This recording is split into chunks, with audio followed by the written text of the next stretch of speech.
Di Indonesia ini kan industri film ini ditopang oleh beberapa organisasi, ada institusi, ada kementerian juga yang berpotensi terlibat terkait dengan industri perfilmannya. Misalnya seperti ada Parvi, ada Kementerian Pariwisata, ada Badan Sensor Film. Nah, dari yang beredar Arya tahu, nah mereka-mereka ini, institusi-institusi ini berperan penting tidak dalam industri film dan apakah mereka mensupport atau mendukung kegiatan industri film ini sebagaimana mestinya? Yang beredar Arya tahu. Enggak.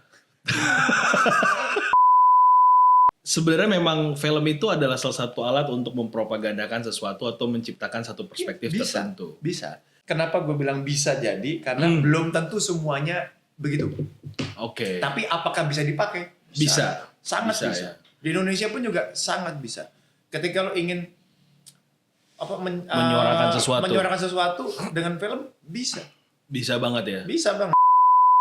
Industri kita di Indonesia itu untuk film tidak se-flourish yang diharapkan dan seperti tidak punya nilai khusus yang ingin dibanggakan gitu loh.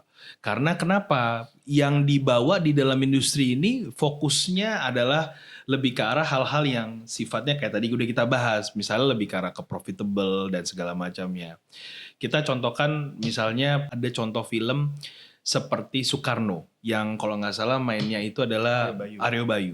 Itu sempet pemahaman saya film itu sempet disakanakan ya quote by quote dibunuh. Soekarno tuh contoh film contohnya ternyata mereka tuh nggak ngesupport apapun. Nah apakah memang begitu atau hanya kejadian pada film Soekarno doang gitu loh bro? Ya mungkin sih tidak membantu ya. Dan terkadang arah sebuah film juga dinahkodai oleh si pendana juga sebagai orang yang mengharapkan filmnya seperti apa. Ya. Nah dari konteks tersebut berarti kita bisa bilang dong bahwa notabene semua film yang memang didanai oleh produser-produser besar itu hanya akan mementingkan kepentingan daripada si pendana dong. Atau memang filmmaker punya keputusan secara independen sendiri untuk menentukan arah filmnya. Iya, pendana adalah dewa. Ujung-ujungnya tuh seperti itu. Iya. Kalau kata Pak Ernest, buat film itu dua. Lu punya dana, lu punya link. Gak punya dua-duanya gak usah buat film. Gak punya dua-duanya bingung dong.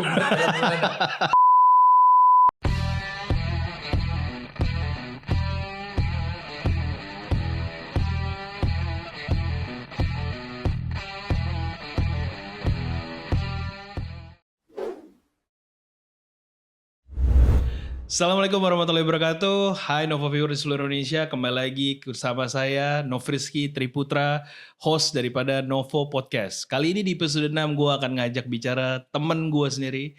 Sebuah aktor yang sangat luar biasa, malang melintang di dunianya. Aktor yang sangat memang sudah berkecimpung di dunia film selama sekali. Salah satu aktor yang mungkin juga kalian sukai. Dan ternyata dia sangat intelektual dan bisa bicara tentang industri film sedalam yang diperkirakan. Enggak sih.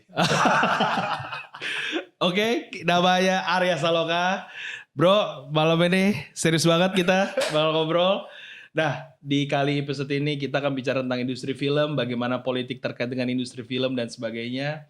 Semoga kalian bisa ter-entertain dan mengambil manfaat. Dan stay tune. Oke. Halo Mas Arya. Gak pantas om. Ini gue harus dari mulai awal dulu, jadi panggilnya Arya apa Mas Arya nih? Gak pantas, bener. Arya aja. Udah. Jadi brother Arya nih, aduh. Oke om, pertanyaan buat lo. Jadi, lo yang nanya ke gue. Gue yang nanya gantian dulu. Iya. Jadi brother Arya nih, jadi gue pengen bahas sedikit yang memang di luar yang biasa mungkin brother Arya bicarakan. Jadi kan kita ngomongin kan podcastnya tentang politik dan hukum. Oke. Nah di politik dan hukum ini gue pengen banget. Gue boleh buka Google gak? Boleh. Gue pengen banget ngolah sesuatu yang mungkin brother Arya pengen bahas, cuman di tempat lain belum bisa bahas. Nah gue pengen kita bahas di sini. Jadi kita sering dengar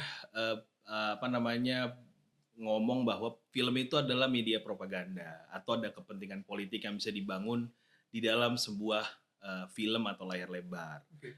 Nah, menurut Brother Arya, bener nggak satu statement itu? Bisa Dan kalau di Indonesia, gimana sih hal itu? Bener nggak dijadiin alat politik nggak sih sebenarnya? Bisa jadi karena Ah. film itu kan audiovisual ya. Iya. Eh, Gampang banget dilihat gitu loh, sesuatu yang mudah iya. sekali untuk dicerna. eh, sekarang gini, lu gua komporin misalkan lewat telepon, lewat suara, bisa aja kan? Bisa. Lo jadi terkompor kan gitu Iya, kan. iya, iya. Nah, Terpengaruh gitu. Jadi terpengaruh gitu kan. Film ini udah suaranya ada, gambarnya ada gitu loh. Jadi bikin orang Dua-duanya langsung bisa mempengaruhi. dua-duanya, gitu Iya, loh. iya, iya. Lu sering nonton film tentang Hitler kan? Iya dong. Iya dong, gitu Iya. kan. Cerita tentang Hitler tuh kan banyak macamnya. Versinya banyak. Versinya betul, banyak. Ada betul, yang betul. matinya karena apa, ini karena apa, gitu, Betul, kan. betul, betul, betul. Jadi ya tergantung maksud dari si filmmaker itu yang buat. Si director. Ya, Atau si produser. kita nyebutnya filmmaker lah ya. Filmmaker, oke. Si filmmaker inilah ya, gitu kan. Jadi tergantung apakah ada pesanan, apakah memang ingin menyuarakan saja, Oke, seperti itu sebetulnya. oke. Kalau di luar sering banget kan kita sebetulnya Hollywood ya khususnya ya. Hollywood khususnya gitu loh. Kita tuh jadi apa ya? Jadi mencari tahu kan ujung-ujungnya. Betul, betul, Coba betul. mencari tahu gitu. Bisa merubah sejarah juga sebenarnya. Bisa. Karena perspektif terhadap suatu momen tertentu pada cerita tentang di film itu kemana? salah. Jadi sebenarnya memang film itu adalah salah satu alat untuk mempropagandakan sesuatu atau menciptakan satu perspektif tertentu. Bisa. Nah, Jadi kalau gue bilang, kenapa gue bilang bisa jadi? Karena belum tentu semuanya begitu. oke. Tapi apakah bisa dipakai? Bisa. Sangat Bisa, bisa. ya. Di Indonesia pun juga sangat bisa. Ketika lo ingin Menyuarakan sesuatu dengan film, bisa. Bisa banget ya. Bisa banget. Cuman masalahnya, ya kalau Hollywood, dia Industrinya sudah besar. Industrinya udah besar gitu loh. Hmm. Indonesia ingin menyuarakan itu di tempatnya sendiri aja agak susah. Sulit. Gimana mau menyuarakan yang lebih besar. gitu Ya, loh. ya. Jadi ya harus dimajukan lagi industrinya seperti Ya. itu. Tapi gue coba ngambil contoh sedikit Brother Arya. Kan kita tahu bahwa Brother Arya adalah salah satu aktor utama di film Gadis Kretek. Dalam Gadis Kretek itu kan salah satu yang dibahas adalah tentang bagaimana industri rokok dan tembakau.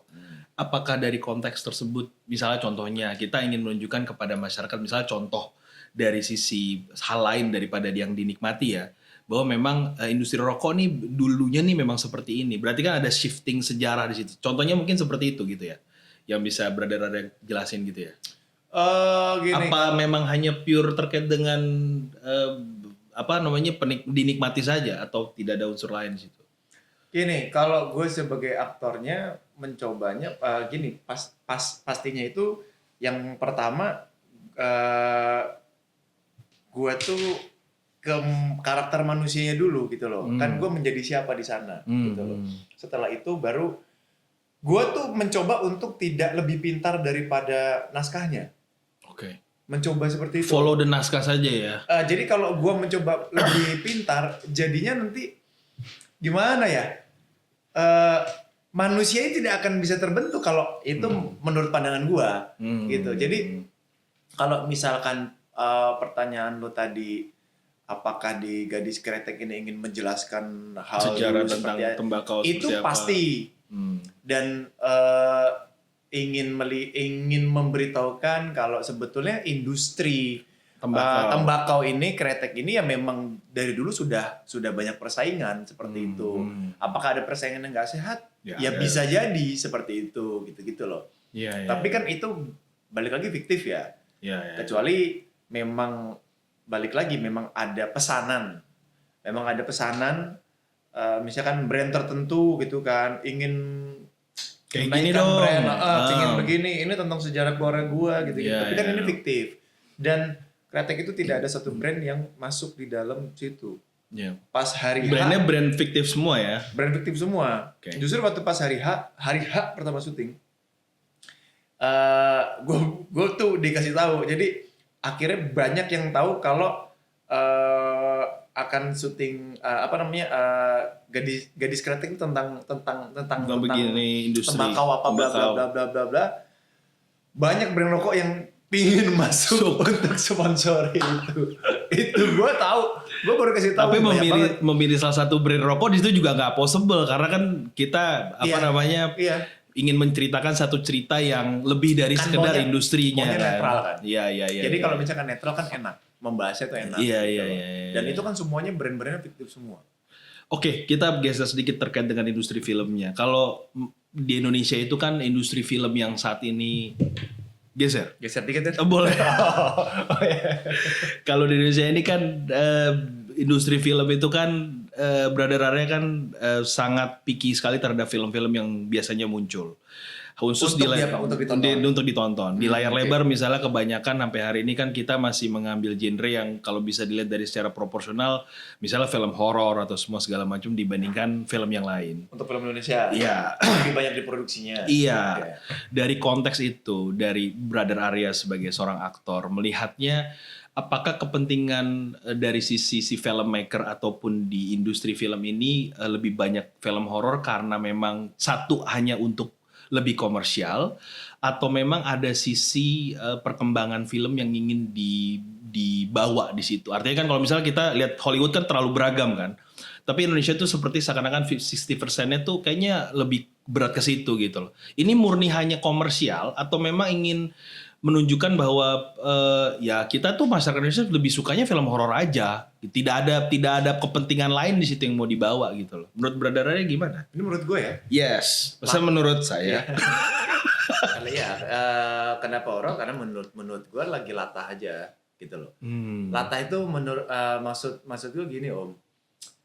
Kebetulan memang budayanya lekat sama budaya kita ya, mistis ya, horor ya. Iya. Terus lagi laku. Berarti sisi komersialnya. Gue ngomong lagi laku ya. Bukan film laku itu, bukan film horor itu film-film yang pasti laku, enggak. Bukan. Lagi laku. Okay. Nah, kebetulan lagi laku, pada latah pengen buat itu semua. Karena apa? Karena ingin laku filmnya. Karena ingin apa? Pengen untung filmnya. Ketika kebanyakan orang semuanya, ya semua berbisnis pasti pengen faktor pemicunya lebih ke arah profit di situ. Ya. Tapi jadi tidak ada warna. Jadi monoton semuanya. Nah, itu loh. Gitu semua. Ditambah lagi memang industri kita yang memang belum besar. Ya. Kita cari penonton kita sendiri aja susah. Meskipun sekarang penonton kita secara data sudah lebih naik, berkembang, sudah lebih berkembang gitu. Ya. Dan Hollywood cukup ketar-ketir masuk Indonesia. Oh ya? Ya. Kenapa tuh? Gue nggak mau sebutin orangnya ininya. Gue pernah dikasih lihat, salah satu orang yang mungkin bisa dibilang yang mendistribusikan film-film luar ke Indonesia. Masuk ke sini. Oke. Itu nanya film Indonesia bulan ini apa aja yang tayang. Ada A, B, C, D, oke. Ini tanggal berapa? Yang potensial bakal box office yang mana? Pada takut. Karena penonton kita tuh sudah mulai mendominasi ke film kita sendiri. Dibandingkan film Hollywoodnya. Dibandingkan film luar gitu. Meskipun bisa dibilang masih harus ditingkatkan lagi ya. Gitu. Berarti secara pertumbuhan penonton tumbuh dong. Bagus dong sebenarnya. After COVID tumbuh. Tumbuhnya lumayan bagus. Oke. Tapi memang lebih banyak difokuskan ke di jenis yang memang horor sampai saat ini ya. Udah mulai berkembang. Ya. Bukan maksudnya kalau tadi lo ngomongin apakah sampai saat ini masih banyak horor masih diproduksi, tapi sudah mulai nggak sebanyak kemarin-kemarin ya. Oke. Tapi tetap masih diproduksi gitu kan. Masih berharap buat horor bisa box office, bisa laku banyak gitu loh. Oke. Nah, terkait dengan industri film kita ini, brother, dan tadi udah brother jelaskan bahwa memang kenapa reasonnya lebih banyak ke horor itu dibandingkan ke jenis yang lain itu kenapa? Yeah. Nah, dari sisi yang memang gua ketahuin ya, kan memang film ini kan punya tidak sembarang juga, ada institusi-institusi yang dibaliknya memang menjaga dunia perfilman ini, industri film Indonesia dengan baik gitu loh. Badan institusinya. Iya, ada badan institusi mungkin dari organisasinya atau misalnya badan sensor film, ada Kementerian Pariwisata dan sebagainya memang berusaha Budaya. mendukung Sekarang kayaknya di budaya. budaya untuk mendukung industri ini agar bisa flourish ataupun terjaga dengan baik. Emang mereka mendukung? Nah, that's my question. Maksud gua terkait dengan hal ini, apakah sebenarnya mereka mendukung atau mereka bagaimana sebenarnya? Nggak tahu gue. Oke, sebelum kita jawab lebih lanjut, kita abis session ini kita akan bahas lebih lagi terkait dengan pertanyaan itu. Nah, jadi Brother Arya nih, pertanyaan sebelum berakhirnya sesi ke pertama tadi. Jadi di Indonesia ini kan industri film ini ditopang oleh beberapa organisasi, ada institusi, ada kementerian juga yang berpotensi terlibat terkait dengan industri perfilmannya. Misalnya seperti ada Parvi, ada Kementerian Pariwisata, ada Badan Sensor Film. Nah, dari yang Brother Arya tahu, nah mereka-mereka ini, institusi-institusi ini berperan penting tidak dalam industri film dan apakah mereka mensupport atau mendukung kegiatan industri film ini sebagaimana mestinya? Yang Brother Arya tahu. Enggak. Kan yang gue tahu. Iya, kan? benar. Yang gue tahu enggak. Simpel udah. Iya. Kalau gue jawab agak lebih panjang, takutnya suzon om. Gitu. Iya. Cuman, saya tahu gue nggak begitu berpengaruh juga gitu loh. Ya industri masih begini-begini aja. Iya. Tapi kenapa mereka begitu? Supportnya gue nggak tahu dalam bentuk apa. Ketika ada karya yang mungkin dunia mengakui atau masyarakat mengakui, mungkin baru diakui juga oleh baru mereka. di-acknowledge gitu ya. Mungkin. Iya, Gue nggak tahu juga gitu kan. Iya. Tapi kalau pertanyaan lu begitu, apa yang gue tahu atau yang gue rasa, ya gue merasa enggak gitu doang gitu loh. Karena banyak hal ya. Contoh misalkan tadi lu sempat nyebut kita ngomongin organisasi aja deh. Gitu loh. Nah, sekarang gue tanya, menurut lu organisasi itu gunanya untuk apa? Organisasi dibuat untuk apa? Untuk mensupport kegiatan anggota organisasinya. Iya, oke. Untuk mensupport gitu kan. Betul. Gua aja merasa tidak disupport. Ya secara personal ya, gitu loh. Secara personal gitu. Apakah karena gue tidak pernah ngumpul atau berteman atau cara ngumpul aja gue nggak tahu, nggak ada sosialisasinya. Iya dong, tidak diberitahukan gimana gitu kan. Gimana mau kita terlibat kalau mereka sendiri nggak reach kita kan gitu kan. Gitu loh. Tidak, gue ngerasa kayak nggak dirangkul gitu aja. Apakah mungkin, gue juga nggak tahu gitu loh. Ya kan itu yang gue rasain, tapi belum tentu itu terjadi sama aktor-aktor lain atau gitu. Aktris lain, betul. Mungkin apakah karena satu geng makanya dirangkul, kalau gue kan nggak ngegeng. Iya. Gengnya sama saya deh. Iya gitu aja. Sekarang begini, kita ngomongin hal yang simpel aja deh. Harusnya kalau asosiasi ini berjalannya sesuai gitu kan, dengan baik gitu.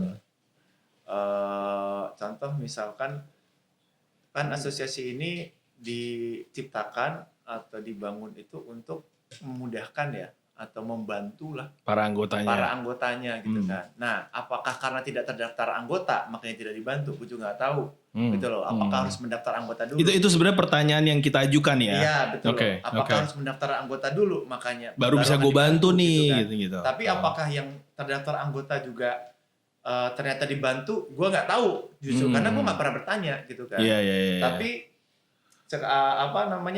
ketika terdaftar anggota gitu. Terus misalkan ada honor yang sangat amat telat untuk dibayar, apakah dibantu untuk mengepus? Didapatkan juga maksudnya. Gitu. Gue nggak tahu gitu. Apakah ternyata organisasi ini dibuat memang karena gini, organisasi dibuat kayak ya harusnya gue nggak tahu ya apakah harus ada kesadaran dari aktornya.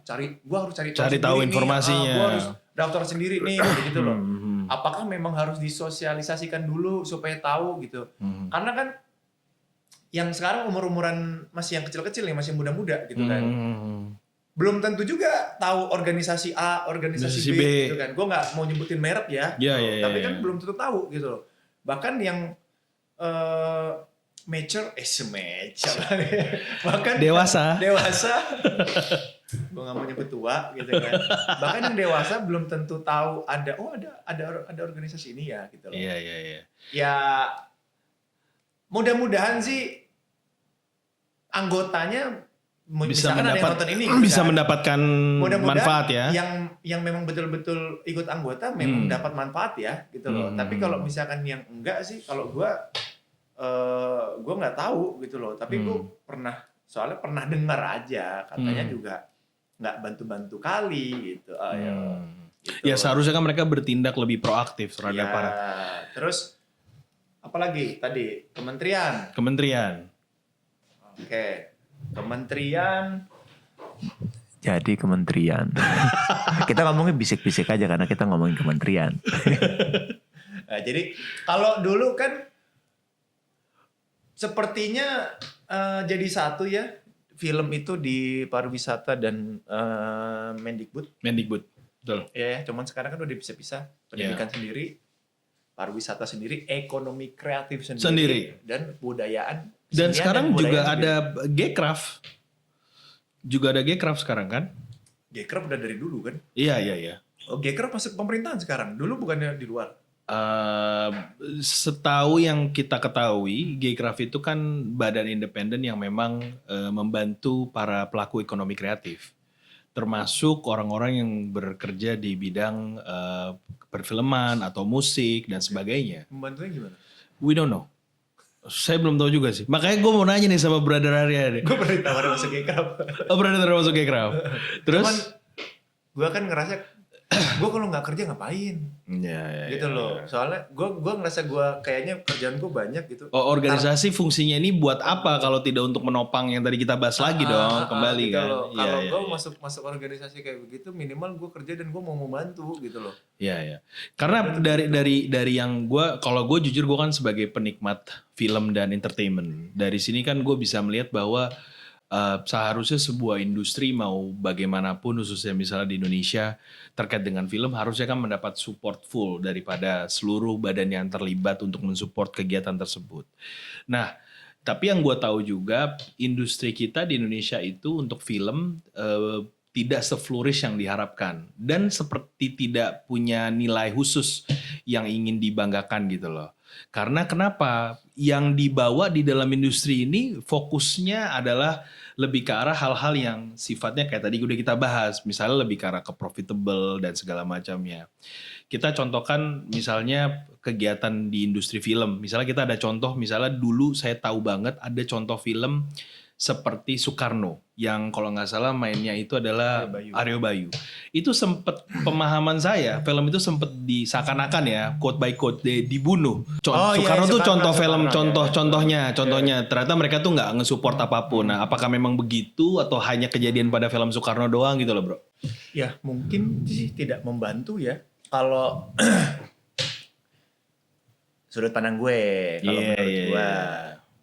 Ya sepertinya sih tidak membantu gitu. Cenderung membiarkan aja lah. Karena ini kayak tadi lu kan sempat bilang katanya ada yang membuat menurunkan film itu gitu loh. Yeah. Nah kalau itu justru gue nggak tahu. Oke. Gue mungkin menjawab dari sisi bisnisnya aja kali ya. Oke. Kalau misalkan dari kacamata bisnis, ketika filmnya nggak laku, ya mau nggak mau harus turun. Take down. Karena di situ kan melibatkan ya sebagai produser gitu misalkan, dia pasti mau film tetap tayang. Ya. Karena bagaimanapun ketika tayang di situ ada orang yang pingin nyari gitu kan, pasti ya nonton gitu kan. Tapi kan kalau dari sisi kan mereka kerjasama juga dengan pemilik bioskop gitu loh. Oke, pengusaha bioskop. Pengusaha bioskop gitu kan. Kayak XX1 gitu. Ya. Okay. Nah, kebetulan memang 21 adalah yang mungkin paling terbesar di Indonesia gitu. Tapi sekarang 21 itu kan juga yang ngantri filmnya banyak kok. 21 yang nanti filmnya banyak dan pingin dapat jatah untuk tayang juga. Sedangkan kalau misalkan ada film yang nggak ngangkat, maksudnya nggak diterima ngebum gitu loh, ngebum, belum diterima gitu. Ya. Ada film yang memang mungkin belum diterima, mau nggak mau kan, ya udah dikasih kesempatan. Mungkin kan dilihat tuh hari pertama berapa, hari kedua berapa, penjualan tiket ya, makin turun, iya. Makin turun gitu kan. Dia ya udah yang rame di kota mana? Di kota ini yang jelek angkanya disikat, turunin. Yang masih oke tetap ada layarnya gitu loh. Makanya kadang kita lihat wah di Jakarta kok sudah nggak ada, tapi di Semarang ada. Ya di Semarang ada marketnya gitu. Jadi tergantung regional juga ya. Betul. Bagaimana melihatnya ya. Tapi kalau tadi lo tanya apakah kementerian membantu? Jawabannya tidak.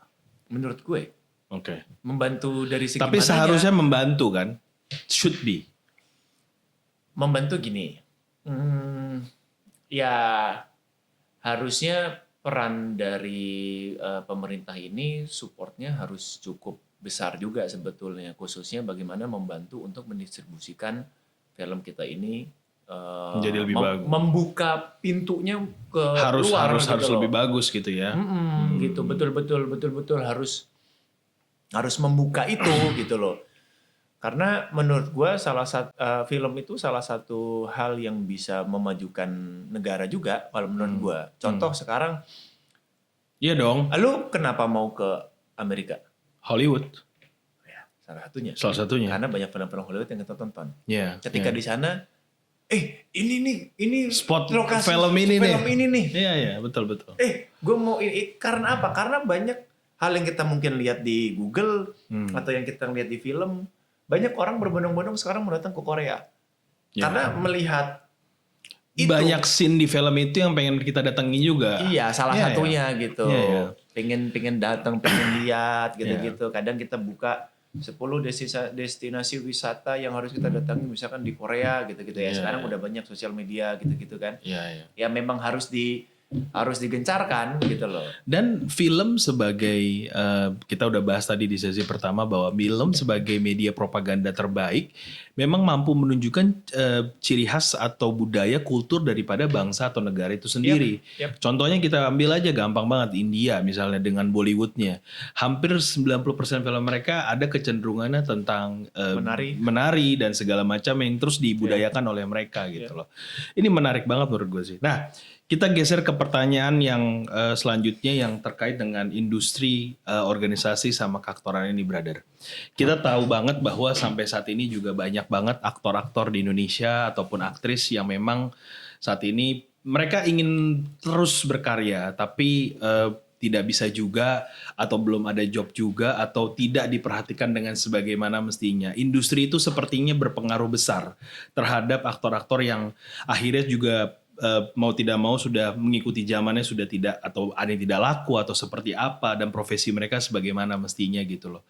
Nah, dari sudut pandang Brother Arya, misalnya nih, bagaimana sih seharusnya industri ini bereaksi terhadap aktor-aktor atau aktris yang memang sudah mencapai umurnya atau memang sudah kehilangan banyak pekerjaan lagi di umur-umurnya mereka. Tapi sebelum jawab itu, brother, setelah sesi satu ide tahu Poppy Wars. Nah, brother Arya, pertanyaan sebelum selesainya sesi kedua tadi. Jadi gimana sih seharusnya industri dan organisasi atau badan-badan ini menopang atau membantu ketika dalam konteks profesi mereka aktor-aktor yang sudah mencapai umur tertentu, mencapai situasi tertentu, seharusnya kan mereka tetap dibantu. Kita tahu betul kalau misalnya kita ambil contoh sedikit komparasi ya, di Hollywood aktor tertentu tuh masih terlibat luar biasa, misalnya seperti Robert De Niro, Al Pacino. Nah, gimana sih kalau Indonesia benar nggak diperhatikan sama industrinya atau cenderung diabaikan oleh industrinya terhadap orang-orang ini? Gimana pendapat brother? Kalau sama industrinya ya udah pasti ya terabaikan loh. Banyak kok nggak kita diperhatikan ya. Ya mungkin kita sempat lihat di berita lah atau di sosial media lah, mungkin ada aktor A yang sekarang hidupnya udah susah, terbengkalai. Ya balik lagi ke diri masing-masing ya, bagaimana pada masa mudanya dulu dia bisa memanfaatkan momennya, atau bisa ketika momennya lagi ada dia bisa memanfaatkan itu semua, mungkin dari menabung atau dari apapun itu kan, untuk jenjang hari tuanya gitu. Cuman kalau misalkan kita ngomongin pekerjaan seniman ini kan nggak ada umurnya juga. Iya, iya. Masih bisa bekerja sampai tua, alhamdulillah gitu. Betul, kan. betul. Cuman betul. masalahnya masih ada yang mau pakai apa enggak? Tetap dimanfaatkan, dipergunakan nggak sama industri atau tidak kan? Betul. Nah, makanya kalau kita ngomongin soal bisnisnya itu juga kadang kejam-kejam gimana gitu loh. Ya contohnya yang kayak tadi yang gue sempat bilang, kita juga banyak lihat aktor yang sudah tua yang akhirnya tinggalnya kayak gimana, udah sakit bingung berobatnya kayak gimana gitu. Gue nggak bisa mengkritisi lebih besar sebetulnya untuk masalah organisasi karena gue tidak terlibat di dalam. Gue bukan anggota. Betul. Gue belum tahu. Tapi mungkin ketika gue bergabung, gue tahu dalam seperti apa, gue bisa mengkritisi itu lebih besar lagi kalau memang ternyata seperti apa yang ada dalam kepala gue. Gitu loh. Tapi harusnya organisasi itu ya banyak membantu lah gitu. Dan harusnya begini, organisasi itu kan setahu gue nggak cuma satu ya, banyak untuk di film. Kalau banyak gue juga kurang tahu banyak apa, tapi ada beberapa yang gue tahu gitu loh. Yang tadi gue udah sempat sebut ya, mungkin harusnya ada apa ya, semacam penyuluhan lah, atau misalkan treatment khusus lah. Ya setidaknya memberitahukan kalau ini loh ada organisasi tentang aktoran gitu-gitu loh. Karena gini Om, lu untuk menjadi lawyer lu sekolah. Iya. Sekolah, ikut ujian, semua segala macam. Terus ketika itu lu tahu apa lu sekolah hukum gitu kan. Lulus S1 lu mau kemana, habis itu lu ada sumpahnya juga kan. Iya kan? Yang kayak begitu tahu gitu loh. Tapi kalau aktor ini kan terkadang muncul tidak dengan sekolah. Kayak gue tidak sekolah, tapi gue belajar. Gue tidak sekolah resmi, tapi memang gue belajar tentang ilmu keaktoran, seni peran, lebih tepatnya seperti itu. Dan hasilnya sampai hari ini luar biasa. Ya, alhamdulillah. Nah, jadi sebetulnya jadinya kan banyak yang nggak tahu apakah siapa yang bisa menaungi para pemain-pemain ini gitu atau loh. kru-kru ini gitu-gitu loh. Yang kayak begitu gitu-gitu loh. Terus oke, ternyata ada organisasi, gimana cara masuknya gitu-gitu loh. Tahu, ya. Nah, setelah itu ini gue ngomong dari kacamata luar aja ya gitu kan. Harusnya setelah itu organisasi itu bisa mensupport dengan baik anggotanya. Ya contohnya misalkan ketika sudah tua harus seperti apa, tidak bisa syuting harus seperti apa. Apakah organisasi ini bisa maju ke pemerintahan khususnya yang menaungi bidang perfilman ini? Kalau sekarang mungkin jadi apa gitu bertindak kan, di dalam kementerian. Mungkin betul-betul bisa semua yang tergabung dalam organisasi gitu misalkan itu mendapatkan BPJS misalkan. Contoh. Meskipun BPJS contoh lagi satu tindakan ya. Ya. Lagi viral kemana-mana itu BPJS ya gitu kan. Tapi mungkin ya sedikit kurangnya bisa ada perhatian dari pemerintah. Terus betul. Bagaimana sistem royalti yang digunakan, karena sistem royalti selama ini kan nggak jelas dan sepertinya gue pernah sedikit berkomentar waktu itu di akun Kementerian Kebudayaan ya. Nanya tentang hal itu. Bukan memposting tentang royalti untuk musik, untuk para musisi. Intinya itu akan lebih diperjelas lagi. Ya gue komentar untuk kita di para aktor dan filmmaker seperti ini royaltinya seperti apa? Akan diurusnya seperti gimana gitu-gitu. Dan itu tidak terjawab sampai hari ini ya. Tidak tahu. Harus ada yang maju Om. Gitu. Iya, betul. Sekarang, karena kalau nggak kita bersuara, kita juga nggak akan diperhatikan, gue rasa gitu loh. Gue seneng kata-katanya Pak Ahok ya dulu. Pak Ahok itu pernah apa ya, kalau di pengadilan itu ketika kita mengajukan, bukan mengajukan banding, tapi ketika di pengadilan itu kan ada kita membaca apa tuh? Gugatan. Bukan gugatan, membaca kayak memo gitulah yang Apa namanya, pledoi. pledoi. Pembelaan. Pauk itu sempat bilang, saya ini ibaratkan ikan Nemo. Saya kecil, saya mau ngelawan arus. Tapi arus ini gede, musuh saya banyak gitu kan. Misal ada ikan paus, selesai dilahap. Tapi kalau ada 100.000 ikan Nemo, ikan paus itu juga mati. Arus itu juga ujung-ujungnya akan kelawan gitu. Iya. Nah, memang kuantitas benar-benar playing role banget di sini ya. Jadi ya bagaimana bisa sekarang ini sih Om, ya jujur aja banyak yang takut ketika bersuara, nanti gue nggak dipakai lagi, nanti dimatiin industrinya. Iya. Nah, tapi banyak kalau misalnya boleh gue tanya orang-orang yang dimatiin oleh industrinya sendiri. Banyak. Di industri film ini khususnya. Industri ini kecil Om. Industri ini kecil. Gitu tapi maksud gue kenapa? Apa karena mereka bersuara atau karena kenapa? Banyak hal. Banyak faktor. Salah satunya bersuara. Salah satunya pasti bersuara. Sekarang kalau misalkan kita bersuara sedikit gitu, setidaknya misalkan apa sih yang disuarakan, yang paling banyak pasti masalah honor yang tidak terbayarkan. Itu yang paling simpel ya? Biasanya itu paling simpel dan sebetulnya tidak simpel. Gitu. Paling simpel untuk disebutkan. Simpel untuk dibahas, tapi gak simpel untuk diselesaikan. Iya. Nah, itu gini, harusnya wajar dong menyuarakan, kan haknya. Iya, hak ya, betul. Udah melakukan kewajiban gitu. Betul, tapi ketika bersuara seperti itu, ujung-ujungnya ya dimatikan. Yeah. Karirnya dimatikan atau tidak dipakai lagi. Banyak yang takut. Yeah. Nah, ketika banyak yang takut, ujung-ujungnya tidak jadi bersuara. Nah, gimana caranya mengumpulkan gitu loh. Gue pernah ada dalam situasi di mana gue coba seperti itu, mengajak teman-teman untuk bukan berprotes tapi lebih peduli terhadap karya. Lebih bersuara terhadap karyanya. Iya, ini deh, gue langsung ngomong aja Ikatan Cinta gitu loh. Tapi ujung-ujungnya gue sendiri juga yang maju. gue sendiri juga yang maju. Kok gue juga yang maju sendiri nih ya? Kok jadi gue harus jadiin panglima untuk ngomong sama? Maksudnya tuh mungkin gue nggak tahu ya. Mungkin ada yang maju juga sendiri, sendiri mungkin japri atau apa. Tapi mendingan kita maju bareng-bareng daripada japri sendiri-sendiri gitu. Iya betul. Logikanya kan begitu. Jadi satu kekuatan gitu loh ya. Iya, jadi satu kekuatan gitu. Mendingan bareng-bareng. Dan banyak yang juga takut nanti gue diganti, nanti gue nggak dipekerjakan lagi, dipecahkan lagi. Teman-teman kru ya. Gitu banyak kan. ya kayak gitu ya. Banyak gitu kan. Jadi memang industri ini punya. Gue ini dulu ya. Ini masalah bagaimana peduli dengan karyanya. Pada saat itu lebih ke gue tuh lebih menyuarakan begini. Yuk, ini kita jangan terlena sama karya kita yang lagi bagus.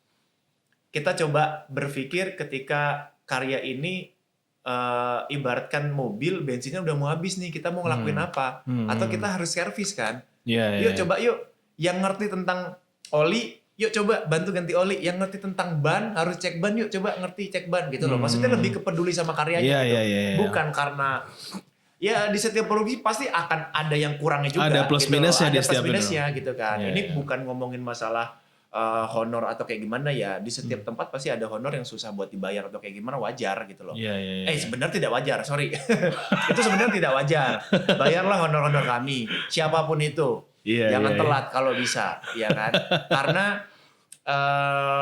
ya itulah tempat kita cari nafkah gitu loh. Tempat kita cari makan. Kewajiban, hak kita juga perlu dong gitu kan. Oke.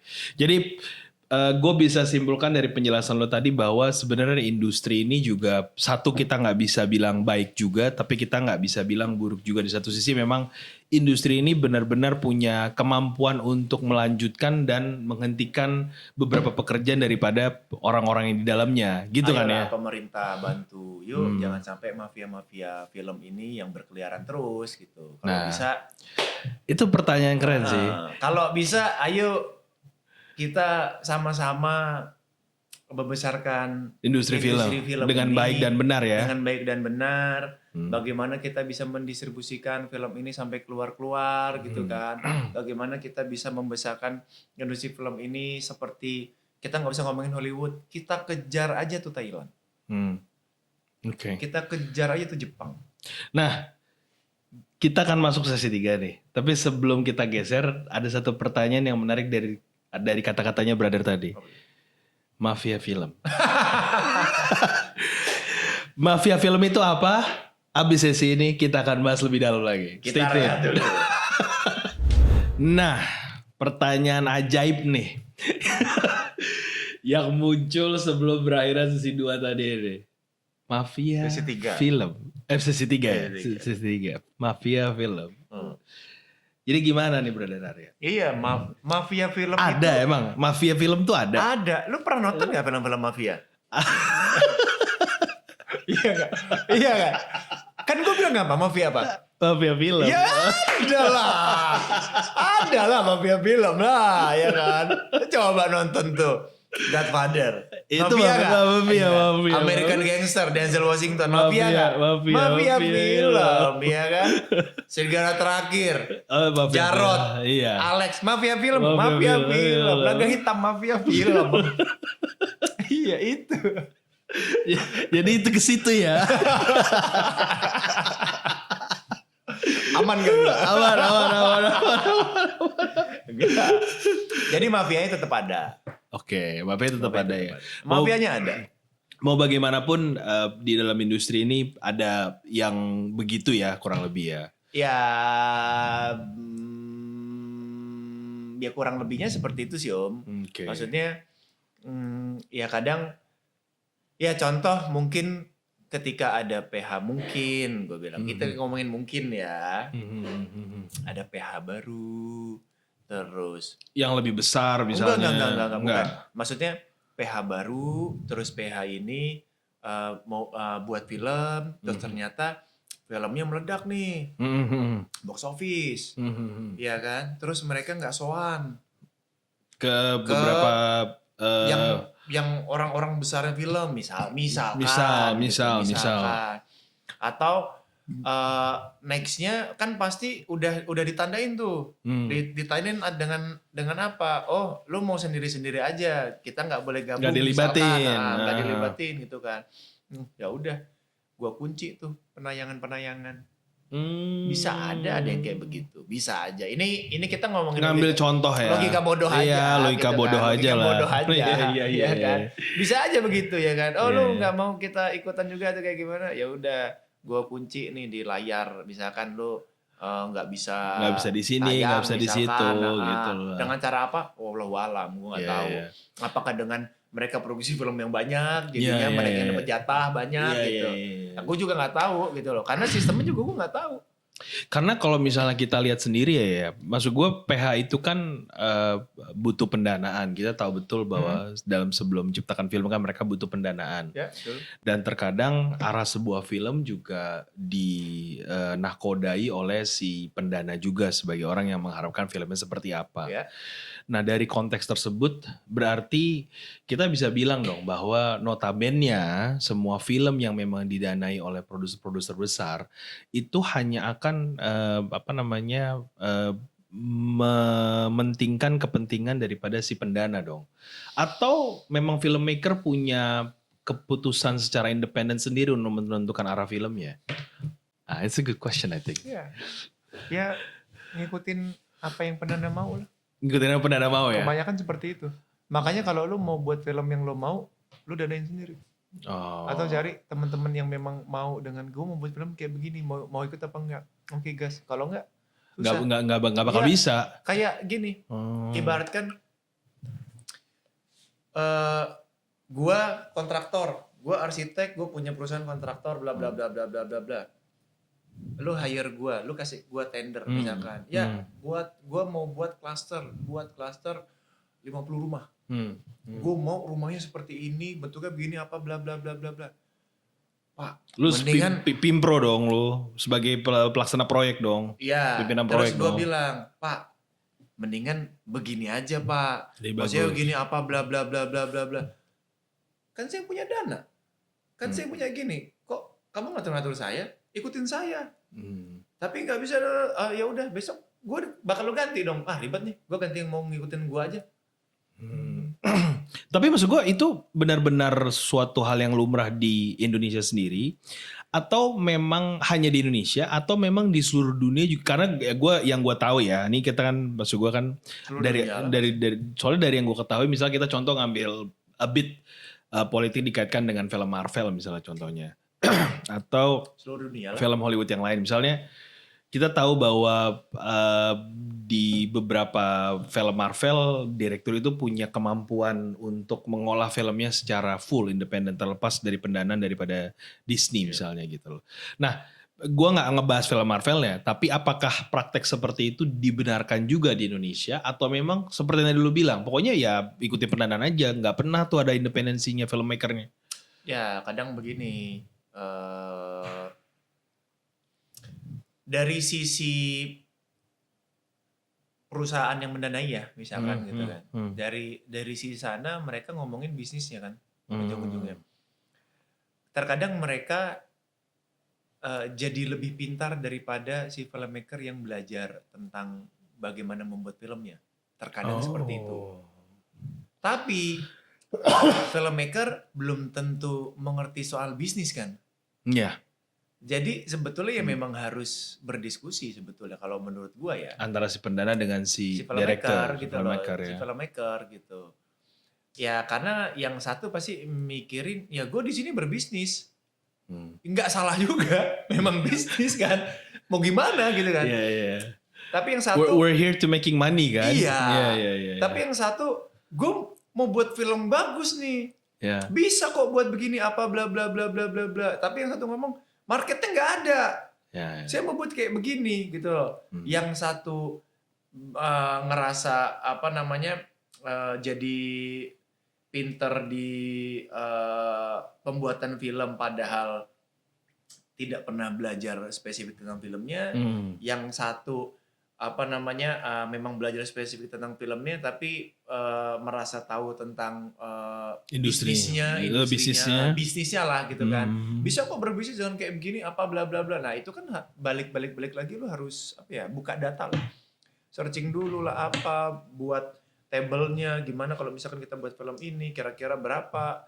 Memang nggak ada yang pasti tapi ketika buat datanya itu kan mungkin bisa sedikit terbaca. Oh kira-kira nanti audiensnya begini, kira-kira begini gitu kan. Mau buatnya gimana? Makanya ada dinamik diskusi. Gitu. Oke. Jadi harusnya terjadi conversion di antara mereka ya. Dan sebetulnya terjadi kok ngobrol gitu kan. Tapi ujung-ujungnya akan apa yang diminta pendana? Iya, pendana adalah dewa. Ujung-ujungnya itu seperti itu. Iya. Pendana adalah dewa. Mau nggak mau daripada, aduh nanti dia balik lagi diganti. tadi. Aduh nanti gue diganti atau aduh nanti dia pertimbangannya mau ke situ. cabut lagi, Iya. nggak mau danain lagi. Padahal kita butuh dana. Buat film kan, kalau kata Pak Ernest, buat film itu dua. Lu punya dana, lu punya link. Nggak punya dua-duanya nggak usah buat film. Nggak punya dua-duanya bingung dong.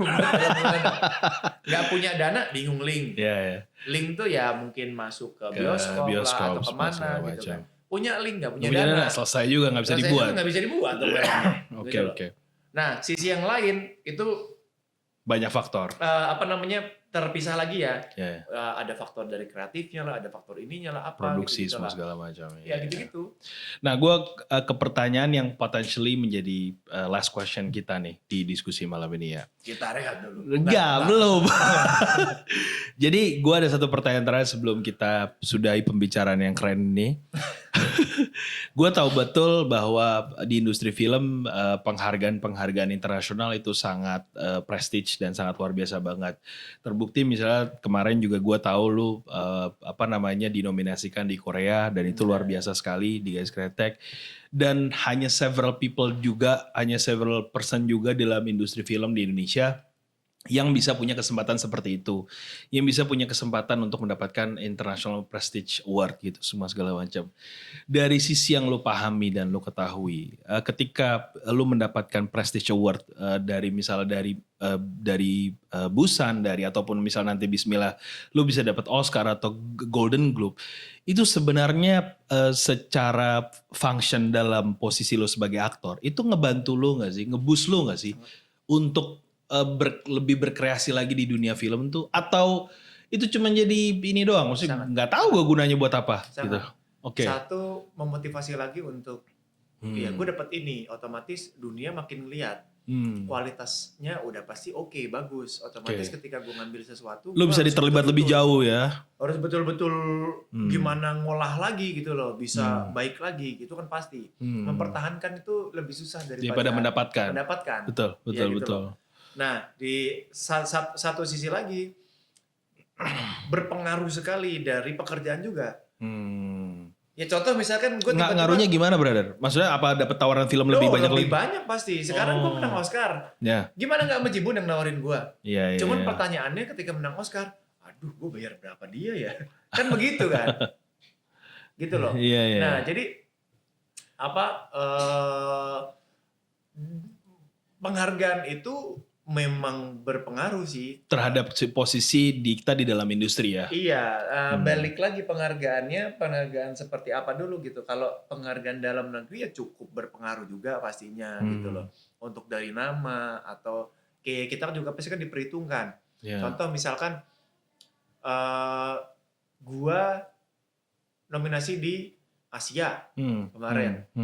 Nominasi aja kan pasti yang mungkin lu kalau kayak ngeliat anime gitu kan, atau lu kayak datang ke satu pertandingan gitu kan, datang ke satu pertandingan bola misalkan, lu ngelihat, waduh Rizky Ridho, padahal dia cuma jalan doang, lu udah ngebayangin kan, wah gila nih mainnya pasti jago banget, keren banget nih kan, ya gitu kayak misalkan lu atlet bola juga gitu kan, lu bakal ngelawan misalkan Indonesia, lu misalkan Timur Leste gitu kan, yang mungkin secara struktur bolanya mungkin lebih di bawah kita Indonesia gitu kan. Ketika lu di tribun tiba-tiba lu lagi nonton pertandingan Laos lawan Vietnam gitu misalkan. Terus tiba-tiba ada tim bola lawan juga Indonesia masuk nih gitu kan. Pas ada yang masuk kan, wih gila auranya nih. Beda ya. Ini aura pemenang nih gitu kan. Iya kan? Sama, terkadang mungkin kayak gua gitu kan lewat misalkan gue lagi nonton di bioskop gitu kan, terus tiba-tiba ada yang masuk naik mau nonton juga gitu kan, ternyata yang nonton Reza. Wah gila nih, auranya beda ya kan. Wah ini nih pemegang FFI berapa kali nih, yang kayak gitu tuh Om. Ya. Jadi memang memberikan dampak luar biasa ya. Iya, pasti ada yang kayak begitu gitu. Mungkin orang lain di luar sana mungkin ada yang melihat gue juga seperti itu. Wah, ini si Arya nih, luar biasa. Si ini nih gitu. Ada rasa seperti itu dan jawabannya adalah sangat berpengaruh. Tapi balik lagi ya, orang itu tetap termotivasi atau tidak. Nah, takutnya sudah tidak ada motivasi lagi. Karena sudah mendapatkan yang terbaik ya. Iya. Tapi kalau dari pekerjaan pasti penawaran ada. Pasti penawaran ada. Very good question, brother. Very good answer. Kita jadi rehat dulu. kali ini bukan rehat lagi nih. Jadi thank you banget pembicaraan dan diskusi malam ini bermanfaat banget. Gue senang banget bisa ngobrol sama brother. Dari yang lucu sampai yang serius sampai lucu lagi balik lagi semuanya sisanya off cam. Kita bisa bahas dan kepada teman-teman Novo Viewers semuanya untuk episode 6 ini gue pengen kalian semoga bisa mendapatkan banyak manfaat dari diskusi ini. Selalu berkreasi dan selalu menempatkan diskusi ini sebagai rujukan yang terbaik buat kalian. Dan seperti yang gue bilang bahwa politik itu seperti air. Dia akan selalu mengikuti arah dia di mana dan bentuknya seperti apa. Tergantung daripada siapa meminumnya dan siapa menuangnya. Dan terakhir, selalulah bicaralah, kritiklah, lantanglah, tapi dengan cara yang baik. Stay tuned dan see you next and new episode of Novo Viewers. Bye-bye.